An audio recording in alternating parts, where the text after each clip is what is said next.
Hello everyone, welcome to our channel Gyansthali.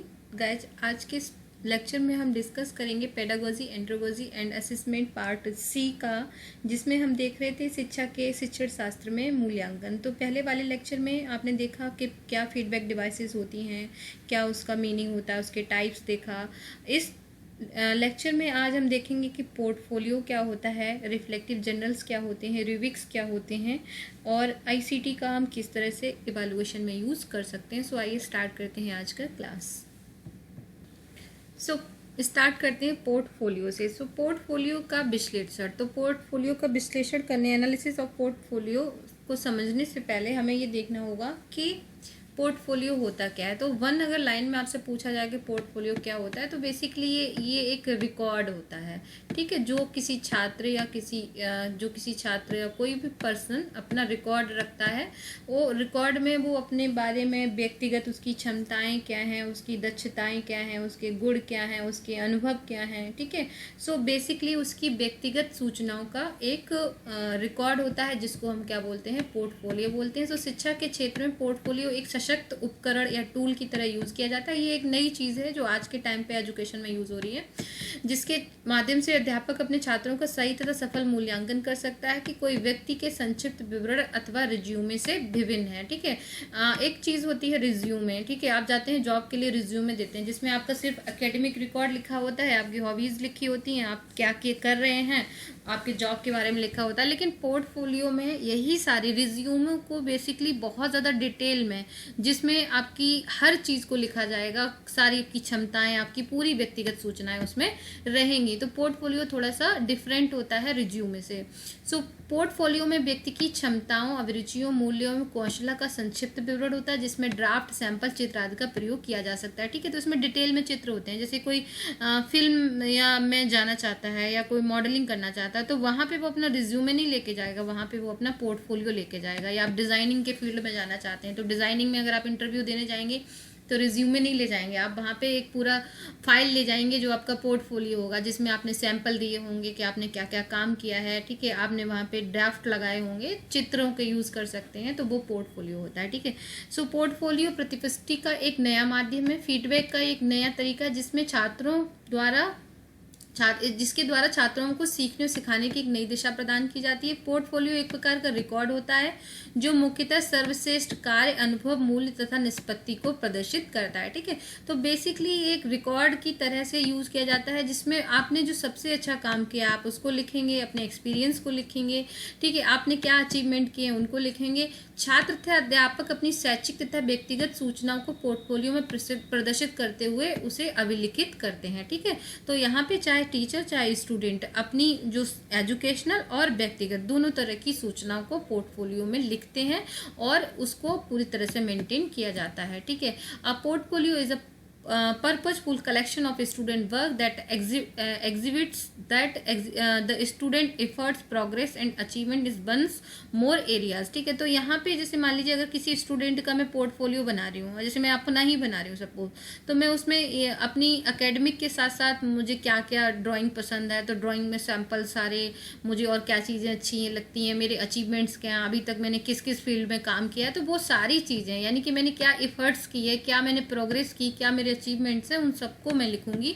The collection of must include student participation in selecting content that the criteria of selection of the criteria for judging merit and evidence of student self reflection. तो यहाँ पे बच्चे के बारे में उसके हम किस क्राइटेरिया पे बच्चे को जज कर रहे हैं, ठीक है, उसकी मेरिट्स क्या हैं, तो सारे कंटेंट को हम इसमें इंक्लूड करते हैं। So portfolio assessment is one of the several authentic and non traditional assessment technique in education. तो ध्यान रखेंगे कि ये एक ट्रेडिशनल नहीं है। ट्रेडिशन का मतलब है कि ये क्लासिकल या पहले से प्रयोग नहीं की जा रही, ये न्यू टेक्निक है, तो it is not traditional and is the one of the several authentic. ये बहुत ही ज़्यादा ऑथेंटिक होता है। ऑथेंटिक क्यों होता है कि जैसे रिज्यूमे में तो सिर्फ बहुत शॉर्ट में लिखा होता है, लेकिन अगर आप किसी के बारे में बहुत डिटेल में जानना चाहते हैं तो आप उसके पोर्टफोलियो को पढ़ के जान सकते हैं।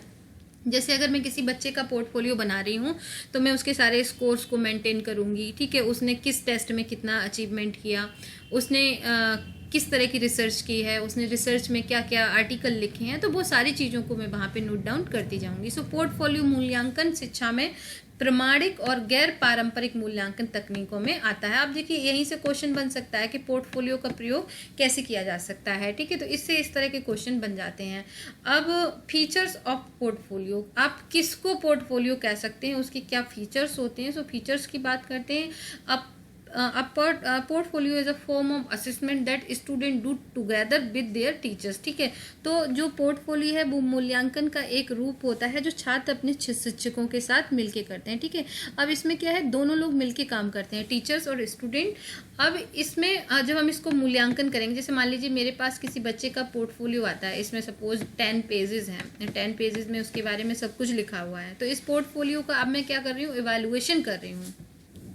अब पोर्टफोलियो, तो अब जैसे ये 10 पेजेस का है सपोज, तो इस 10 पेजेस में हम पोर्टफोलियो में उसके बारे में क्या है कि हम जब इवैल्यूएशन इसको मैं करूँगी तो मैं उसमें बच्चे से पूछ के यहाँ पे ये आपने ये क्यों लिखा है, ये क्यों लिखा है, ये अचीवमेंट आपको कैसे मिला, तो ये सारी चीज़ों को लेके हम उसका मूल्यांकन कर रहे हैं। हम यहाँ पोर्टफोलियो बनाना नहीं सीख रहे हैं, ध्यान रहे, हम यहाँ पोर्टफोलियो का इवैल्यूएशन कर रहे हैं, उस इवैल्यूएशन के क्या फीचर्स हो रहे हैं वो देख रहे हैं। तो जब किसी का मूल्यांकन किया जाएगा पोर्टफोलियो को, तो हम वहाँ पे टीचर और स्टूडेंट दोनों रहेंगे। A portfolio represent a selection of what the student believe are the best include from among the possible collection of things related to the concept being studied. तो यहाँ पे जो स्टूडेंट है वो क्या बिलीव करता है कि उसमें क्या क्या वो कलेक्शन किस चीज़ पे करेगा, कि उसने क्या क्या चीज़ें अच्छे से स्टडी किया है, ठीक है। मान लीजिए वो लिख सकता है कि मैं फिजिक्स में बहुत अच्छा हूँ, मैं केमिस्ट्री में बहुत अच्छा हूँ, तो इस तरह से आप कलेक्शन वहाँ पे करके लिखते हैं। So a portfolio provide samples of the student work which show growth over time, ठीक है। तो यहाँ पे बच्चे का ग्रोथ और कि उसने क्या ग्रोथ किए हैं उसको हम देखते हैं। The criteria for selecting and assessing the portfolio contents must be clear to the teachers and the student at the outset of the process, ठीक है। तो यहाँ पे जो भी हम इसका क्राइटेरिया होता है वो इस तरह का होता है कि बहुत ही क्लियर होना चाहिए कि टीचर और स्टूडेंट वहाँ पे किस तरह से इवैल्यूएशन करते हैं। अब देखते हैं पोर्टफोलियो के टाइप्स या प्रकार, कितने प्रकार का होता है पोर्टफोलियो। कई तरह का हो सकता है बेसिकली, ठीक है। जब कोई स्टूडेंट अपना पोर्टफोलियो तैयार करेगा तो हम उसको बोलेंगे कि अब जैसे छात्र पोर्टफोलियो यानी कि स्टूडेंट पोर्टफोलियो क्या होगा, स्टूडेंट पोर्टफोलियो कौन बनाएगा, स्टूडेंट का पोर्टफोलियो एक टीचर बनाएगा। तो एक टीचर क्या करेगा, और टीचर बनाएगा तो उसमें क्या लिखा है, उसकी क्लासरूम एक्टिविटीज़ के बारे में लिखेगा, उसके अचीवमेंट्स के बारे में लिखेगा, उसके रिजल्ट्स के बारे में लिखेगा। आजकल आपने देखा होगा कि जो आजकल के जो मॉडर्न स्कूल्स हैं उसमें पोर्टफोलियो बनाए जाते हैं, ठीक है। तो इस तरह का जो पोर्टफोलियो होगा वो टीचर्स के द्वारा बनाया जाएगा। दूसरा है यहाँ पे प्रोजेक्ट व्यावसायिक या जो आपका प्रोफेशनल जो पोर्टफोलियो होता है, जो प्रोफेशनल किसके लिए होता है कि जो व्यक्ति है उसके अंदर क्या क्या प्रोफेशनल स्किल्स हैं, क्या क्वालिटीज़ हैं, उसकी जो उसकी एक्सपीरियंस है वो क्या है, उसकी स्किल्स क्या हैं, वो क्या करना चाहता है, उसके अचीवमेंट्स क्या हैं, ठीक है। तो ये सारी चीज़ों को आप लिख सकते हैं व्यावसायिक पोर्टफोलियो में। नेक्स्ट है आपका ऑनलाइन पोर्टफोलियो, ठीक है। ऑनलाइन का मतलब क्या है यहाँ पे कि जो इसका जो ऑनलाइन का जो यूज़ है वो कई जगह किया जा सकता है। ऑनलाइन बेसिकली कि हमने ऑनलाइन बना लिया, तो ऑनलाइन आप यहाँ भी यूज़ कर सकते हैं, कहीं भी यूज़ कर सकते हैं। सो ऑनलाइन बेसिकली ऑनलाइन जो हम बनाते हैं तो ये इस तरह का बना के आप उसको ऑनलाइन बना देते हैं, तो उसका यूज़ आप कहीं पे भी कर सकते हैं, ठीक है। नेक्स्ट है आपका प्रोजेक्ट पोर्टफोलियो। प्रोजेक्ट पोर्टफोलियो वो होता है कि चाहे वो हम एजुकेशन के लिए बनाएं, चाहे प्रोफेशन के लिए बनाएं, कहीं के लिए बनाएं, लेकिन ये तब बनाया जाएगा जब किसी कोई प्रोजेक्ट हमने हाथ में लिया, वो प्रोजेक्ट पूरा हो जाने के बाद हमने जैसे मान लीजिए इंटीरियर डेकोरेशन का प्रोजेक्ट लिया, तो इंटीरियर डेकोरेशन जब आपने कर दिया इस घर का, तो अब आप क्या बनाओगे, पोर्टफोलियो बनाओगे और इस तरह से कई सारी पिक्स लगा के बताओगे कि इस प्रोजेक्ट में मैंने ये काम किया, पहले ये घर ऐसा दिखता था, अब ये घर ऐसा दिख रहा है।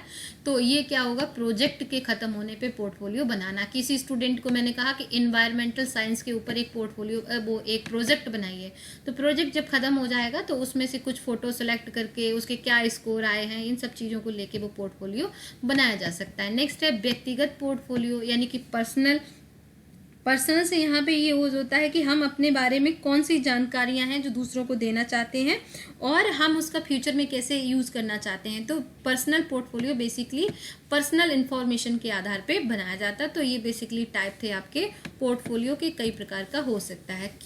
नीड क्यों होती है पोर्टफोलियो की, क्या आवश्यकता है, क्या इसकी नीड है, इसको देखते हैं। सो पोर्टफोलियो की आवश्यकता होती है छात्र एवं अध्यापकों को उनके अनुभवों को प्रदर्शित करने का अवसर प्रदान करने के लिए, ठीक है। आपके और मेरे क्या एक्सपीरियंस है उनको जानने के लिए।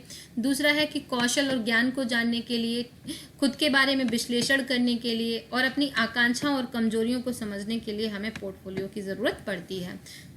अब पोर्टफोलियो का यूज हम एक डिवाइस के रूप में कैसे कर सकते हैं, फीडबैक डिवाइस के रूप में कैसे करते हैं। सो शिक्षा के क्षेत्र में पोर्टफोलियो एक प्रतिपुष्टि युक्ति के रूप में कार्य करता है।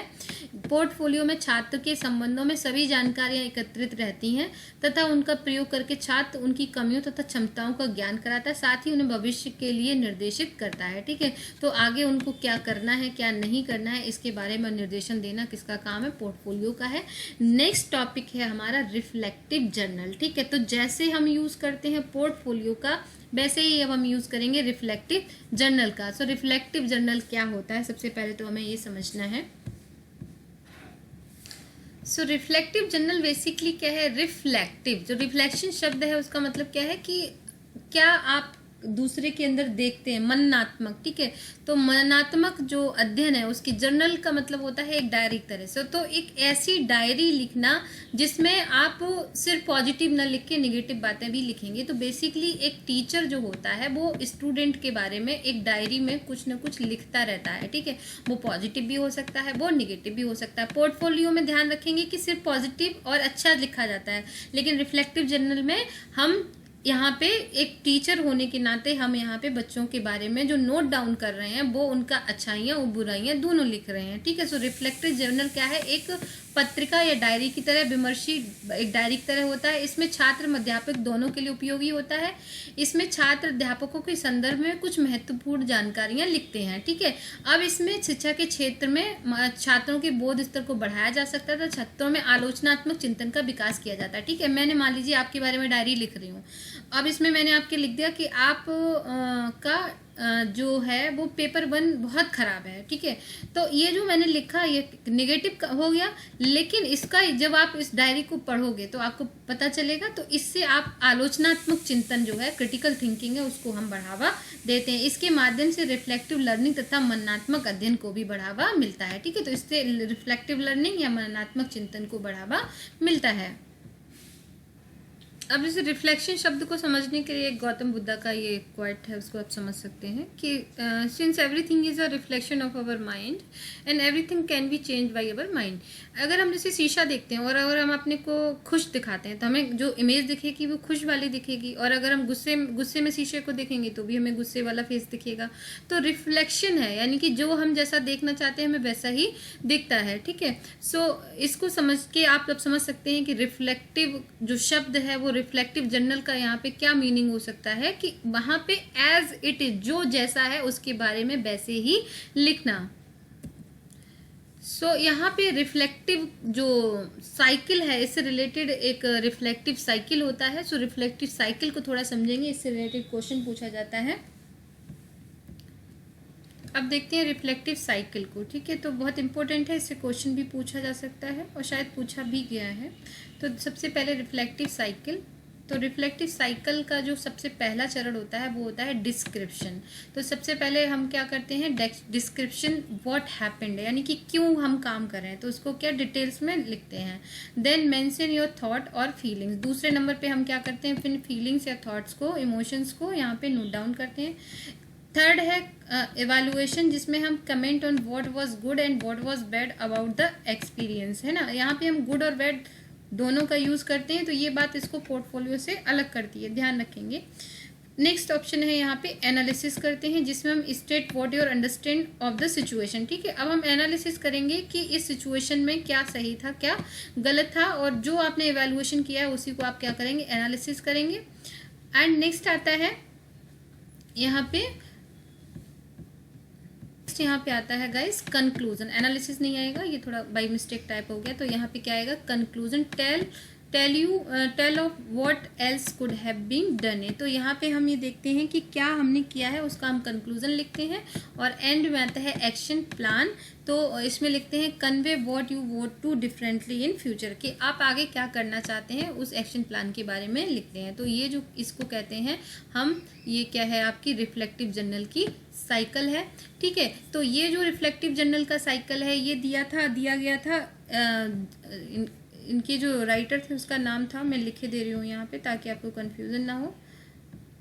ये दिया था GIBBS, ठीक है, गिब्स के द्वारा ये दी हुई थी। तो अगर ये पूछा जाए कि साइकिल किसने दी है तो गिब्स के द्वारा दी है, तो आप ये वाली बताएंगे। ठीक है, लेकिन अगर जर्नल हम बात करें रिफ्लेक्टिव साइकिल की, तो एक जर्नल किस तरह का होता है कि सबसे पहले आप क्या करते हैं, तो उसमें 5 ही स्टेप आते हैं। और गिब्स की जो साइकिल है उसमें कितने स्टेप आते हैं, 6 स्टेप आते हैं। तो ये ध्यान रखेंगे। सबसे पहला होता है डिस्क्रिप्शन, दूसरा होता है फीलिंग्स, तीसरा आता है आपका इवेल्युएशन, चौथा आता है कंक्लूजन और 5वां आता है हमारा यहाँ पे एक्शन।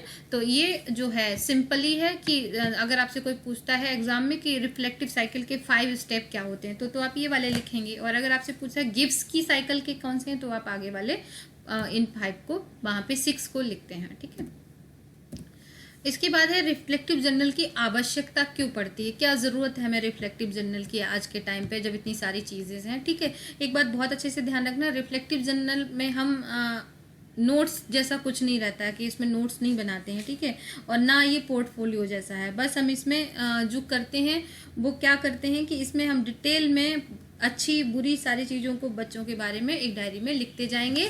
और उसमें आप किसी जो आपने पढ़ा है उसके बारे में भी, स्टडी जो चैप्टर के बारे में की है उसके बारे में भी आप लिख सकते हैं। सो रिफ्लेक्टिव जर्नल में छात्र द्वारा पढ़े गए पाठ तथा प्राप्त किए गए तथ्य के आधार पर भविष्य की योजना को बनाने के लिए हमें इसकी जरूरत पड़ती है। आलोचनात्मक चिंतन, ये बहुत इंपॉर्टेंट पॉइंट है, इसको ध्यान रखेंगे कि आलोचनात्मक चिंतन को विकसित करने के लिए इसकी जरूरत पड़ती है। अपनी सोच तथा क्षमता को विकसित करने के लिए जरूरत पड़ती है। अपनी आकांक्षा, मूल्यों तथा अभिरुचियों को अभिलिखित करने के लिए जरूरत पड़ती है तथा अपने विचारों को रिकॉर्ड के रूप में रखने के तथा दूसरों के साथ साझा करने के लिए इसकी जरूरत पड़ती है। अब है नेक्स्ट है कोल्ब एक्सपीरियंशियल लर्निंग। तो कोल्ब का एक्सपीरियंशियल लर्निंग क्या होता है इसको देखते हैं। तो कोल्ब ने जो साइकिल बताया था इसको भी ध्यान रखेंगे। अगर कोल्ब का एक्सपीरियंस लर्निंग का साइकिल पूछा जाएगा तो आप ये वाला बताएंगे। ठीक है, 3 अलग अलग लोगों ने दिया है, अलग अलग को आप याद रखेंगे। तो पहला है कि सबसे पहले हम एक्सपीरियंस करते हैं कि जो भी हमें जो टास्क मिलता है उसके बारे में। दूसरा है उसी का रिफ्लेक्शन कि हम दूसरों में क्या नोटिस कर रहे हैं। तीसरा आता है कि हम यहाँ पे कंसेप्चुअलाइजेशन कि इस हम चीज़ों को कंसेप्ट में क्लियर करते हैं। और फोर्थ में आता है प्लानिंग जिसमें व्हाट विल हैपन नेक्स्ट, क्या आगे होगा। तो यहाँ पे ये इसके 4 स्टेप हैं। ये है कोल्ब का साइकिल, इसको भी ध्यान रखें, एग्जाम में कभी कभी ये पूछ लिया जाता है। इसके बाद है कि रिफ्लेक्टिव जर्नल को एक प्रतिपुष्टि की युक्ति के रूप में क्यों यूज़ किया जाता है। तो रिफ्लेक्टिव जर्नल का प्रयोग एक प्रतिपुष्ट युक्ति के रूप में बहुत ही कुशलतापूर्वक किया जाता है क्योंकि इससे छात्र पाठ के विषय में या परिस्थिति के विषय में क्या सोचता है ये पता चल जाता है तथा अध्यापक इन बातों को जानकर छात्रों को पर्याप्त प्रतिपुष्टि प्रदान करता है। साथ ही वो छात्रों को उनके भविष्य के लिए भी तैयार कर सकता है। अब बच्चे भी डायरी लिख सकते हैं, ठीक है। ये जो सारी चीज़ें हैं ना, ये चाहे स्टूडेंट यूज़ कर सकते हैं और टीचर्स भी यूज़ कर सकते हैं। अब रिफ्लेक्टिव जर्नल में एक बच्चा टीचर्स के बारे में उसने इस पार्ट को पढ़ाया। सपोज एक बच्चे ने डायरी में लिखा कि ये वाला जो लेसन है ना वो टीचर्स ने अच्छे से नहीं पढ़ाया, तो ये क्या है, एक रिफ्लेक्टिव जर्नल का एग्जाम्पल हो जाएगा। तो अब अगर वो टीचर बाद में उसको देख लेता है तो उससे टीचर को बहुत हेल्प मिलेगी समझने में कि बच्चे मेरे बारे में क्या सोचते हैं, इस लेसन के बारे में उन्होंने क्या अंडरस्टैंड किया है। नेक्स्ट टॉपिक है गाइज हमारा कि रूबिक्स का प्रयोग करके फील्ड एंगेजमेंट। तो रूबिक्स का जो यूज़ है वो फील्ड एंगेजमेंट में कैसे किया जाता है, तो ये आपके लिए टॉपिक एकदम से नया है। तो सबसे पहले तो आपको ये पता होना चाहिए कि रूबिक्स क्या होता है, उसके बाद आपका पता होना चाहिए कि फील्ड एंगेजमेंट क्या होता है, ठीक है। तो रूबिक्स का मतलब पहले समझते हैं कि जैसे मान लीजिए मुझे मूल्यांकन करना है, ठीक है। तो हमने एक क्या किया कि एक ग्रिड बना ली या फिर समझ लीजिए एक क्राइटेरिया का सेट बना लिया और यहाँ पे क्या ये ग्रिड जो बना रही हूँ इसमें मैंने लिखा है कि मेरे बच्चों का जो पढ़ाई में जो लेवल है तो वो कैसा है। तो लेवल अच्छा है, गुड है, बैड है, या लेवल उनका गुड बेटर करके बना सकते हैं, या फिर मान लीजिए मेरे बच्चों का अचीवमेंट क्या है, या मेरे स्टूडेंट के स्कोर्स क्या हैं, या उनका इंटेलिजेंस क्या है। तो इस तरह से हम रूबिक्स को जो यूज़ करते हैं, रूबिक्स का बेसिकली मतलब है कि एक गाइड या फिर एक ब्रिक्स, जिसमें हम क्या बना लेते हैं, अलग अलग सेट बना लेते हैं, उसके आधार पे हम बच्चे का क्या करते हैं, मूल्यांकन। So basically usually the term Rubik's use for matrix और अ ग्रिड। तो रूबिक्स क्या है, एक टूल है, एक क्या है, मैट्रिक्स है। जैसे मान लीजिए ये मैट्रिक्स बना लीजिए, मैट्रिक्स ऐसे ही तो मैट्रिक्स होती है। अब इसमें मैट्रिक्स में अपने बच्चों को मार्क्स देने हैं। अगर बच्चे ने अच्छा किया है तो 1 मार्क्स, अगर बच्चे ने बहुत अच्छा किया तो उसको 2 मार्क्स, और सबसे ज़्यादा अच्छा किया तो उसको 3 मार्क्स देने हैं। तो ये जो बच्चों का आपने जो स्कोर लिखा है वो किस में लिखा है, मैट्रिक्स में। तो इस मैट्रिक्स का हम यूज़ किस में करेंगे, मैट्रिक्स का मतलब क्या है यहाँ पे, रूबिक्स। तो रूबिक्स जो शब्द है वो एक ग्रिड या एक आपके मैट्रिक्स के रूप में किया जाता है। ठीक है, अब हम समझते हैं फील्ड इंगेजमेंट क्या होता है। फील्ड इंगेजमेंट का मतलब होता है छात्रों का इंगेजमेंट, जब छात्र अध्ययन में मानसिक रूप से इस प्रकार से व्यस्त हो जाए कि वह सीखने को केवल अंकों या ग्रेड के रूप में न प्रदर्शित करे, बल्कि अपने जीवन में, वास्तविक जीवन में भी आत्मसात करे, तो हम उसको फील्ड एंगेजमेंट बोलते हैं। ठीक है, अब जैसे बच्चे में वैल्यूज डेवलप हुई, अब मैंने मैट्रिक्स बनाई, ठीक है, तो मैट्रिक्स में वैल्यूज डेवलप हुई, यस, उसके अंदर वैल्यू डेवलप हुई। बच्चे के अंदर अचीवमेंट बढ़ा, यस बढ़ा। तो ये जो हम काम कर रहे हैं ये किस पे कर रहे हैं, रूबिक्स पे कर रहे हैं। और इंगेजमेंट पता चल रहा है कि बच्चे की जो ये क्राइटेरिया है वो उसमें वो कितना सफल हो रहा है। तो ठीक है, तो इसमें हम अपने जीवन की वास्तविक परिस्थितियों में वो किस तरह से काम कर रहा है। इस प्रकार का एंगेजमेंट विकसित करने के लिए विद्यालय का वातावरण ऐसा होना चाहिए कि छात्र वहां रुकना चाहें, वहां से भागना नहीं चाहें, और वे अध्ययन में रुचि लें तथा समस्त शैक्षिक प्रक्रियाएं छात्रों के अनुरूप हों तथा प्रतिपुष्टि स्पष्ट व तुरंत प्रदान की जाए, जिससे छात्रों को अधिगम के लिए प्रेरित किया जा सके। सो बेसिकली रूबिक्स का जो यूज किया जाता है वो किसके लिए किया जाता है, फील्ड एंगेजमेंट के लिए किया जाता है। अब रूबिक्स का हम यूज़ कैसे करते हैं और इसके क्या क्या क्राइटेरिया होते हैं, इनको आप एकदम से लर्न कर लीजिएगा। सो छात्रों के विद्यालय में एंगेजमेंट को 4-5 सूचक माने जाते हैं, ठीक है, इंडिकेटर, और इसमें हम छात्रों की एंगेजमेंट को रूबिक्स बनाकर प्रदर्शित कर सकते हैं, जिससे उसका पर्याप्त मूल्यांकन किया जा सकता है। तो सबसे पहले क्या है कि मान लीजिए मैंने रूबिक्स बना ली। अब रूबिक्स बनाने के लिए देखिए मैं यूज़ कर रही हूँ, यहाँ पे मैं आपको बना के दिखाती हूँ। अब मैंने ये यहाँ पे एक मैट्रिक्स बना ली, तो इसमें 5 इंडिकेटर हैं, ठीक है, तो 5 इंडिकेटर मैंने यहाँ पे बना लिए। अब 5 इंडिकेटर में स्टूडेंट के मैंने नाम लिख लिए, स्टूडेंट ए, स्टूडेंट बी, स्टूडेंट सी और स्टूडेंट डी। तो ये स्टूडेंट्स के नाम है। अब यहाँ पे अचीवमेंट को लिखेंगे, ठीक है, तो पहला है अचीवमेंट, दूसरा है यहाँ पे सक्रियता, तीसरा है यहाँ पे छात्र और अधिगम के रिलेशंस, और तीसरा है उनका कौशल या शैक्षिक जो वृद्धि है वो कैसी है, और अगला है मोटिवेशन लेवल क्या है, या अभिप्रेरित, छात्र कितना अभिप्रेरित है। ठीक है, तो यहाँ पे नंबर्स डाल दिए हैं मैंने इसके अकॉर्डिंग, और वैसे तो यहाँ पे हम क्या करते हैं, इन्हीं को लिख सकते हैं। अब मुझे छात्र ए के बारे में लिखना है, हर चीज़ को मैंने पॉइंट दे दिया है।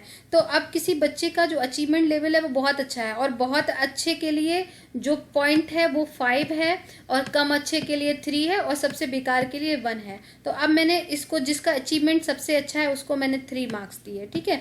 अब जिसका अचीवमेंट सबसे खराब है उसको 1 मार्क्स दिए, इसको, इसका भी अच्छा है और इसका खराब है, ठीक है। तो इस तरह से हमने इसको 5 मार्क्स दिए।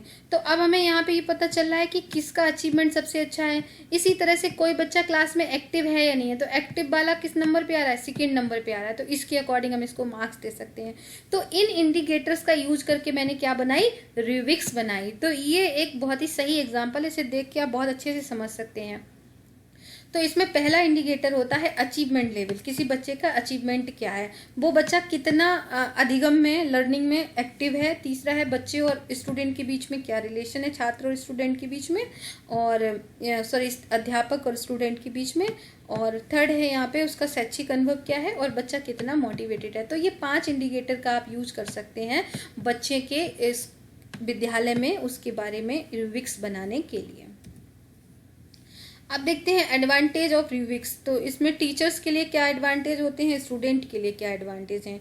तो यहाँ पे जो टीचर्स के लिए एडवांटेज है वो सबसे बड़ा एडवांटेज क्या रहता है कि allow evaluation and assessment to be more objective and consistent, है ना। तो यहाँ पे जो आपका सटीक और एक तरीके से बहुत ही ज़्यादा उद्देश्य के अकॉर्डिंग हम उसके लिए उसका मूल्यांकन कर सकते हैं। बच्चे के लिए उसकी क्वालिटी को बढ़ाने के लिए यूज़ किया जा सकता है। ठीक है, यहाँ पे हम बच्चे का क्राइटेरिया किस टर्म में क्या है उसको समझने के लिए, उस पर फोकस करने के लिए इसका प्रयोग कर सकते हैं।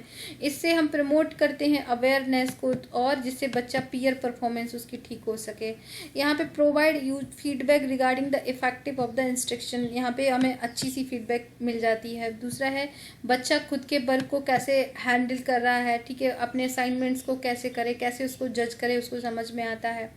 And provide benchmarking against which of measure the documents progress, ठीक है, तो यहाँ पे बेंचमार्किंग के अगेंस्ट हम इसका यूज कर सकते हैं। एंड लास्ट है यहाँ पे clearly show the student how their work will be evaluate and what is expected, ठीक है, दूसरा बच्चे को ये भी समझ में आ रहा है कि उसने कैसा काम किया है और उसको किस तरह से इवेल्युएट किया जा रहा है।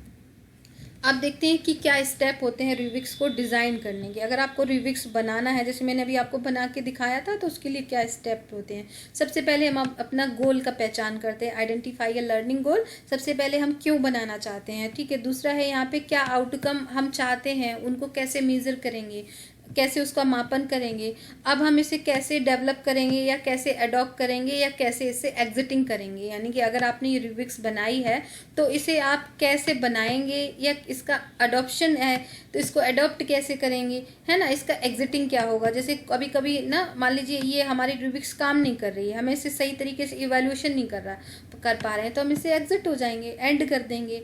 अगर ये अच्छी है तो हम इसको अडॉप्ट कर लेंगे, ठीक है, और इसको डेवलप कर सकते हैं। नेक्स्ट है शेयर इट विद स्टूडेंट, ठीक है, हम इसे स्टूडेंट को शेयर करके पूछ सकते हैं क्या यह ठीक है या नहीं है, या हम इसको ग्रेड कैसे देंगे, असिस्ट कैसे करेंगे, प्लस इसमें एनालाइज और रिपोर्ट रिजल्ट होना चाहिए। तो ये एक रूबिक्स को डिज़ाइन करने के स्टेप्स हैं। इन स्टेप्स का यूज़ करके आप रूबिक्स को डिज़ाइन कर सकते हैं। इसके बाद नेक्स्ट टॉपिक है आपका सक्षमता आधारित मूल्यांकन, ठीक है। सो अब ये नया टॉपिक है। अभी तक जो हमने देखा वो था हमारा रिलेटेड कि हम किस तरह से रूबिक्स और आपका पोर्टफोलियो का यूज़ करके पढ़ा सकते हैं, रिफ्लेक्टिव जर्नल का यूज़ करके इवैल्यूएशन कर सकते हैं। अब हम देखते हैं सक्षमता आधारित मूल्यांकन, जो उन तीनों से अलग है।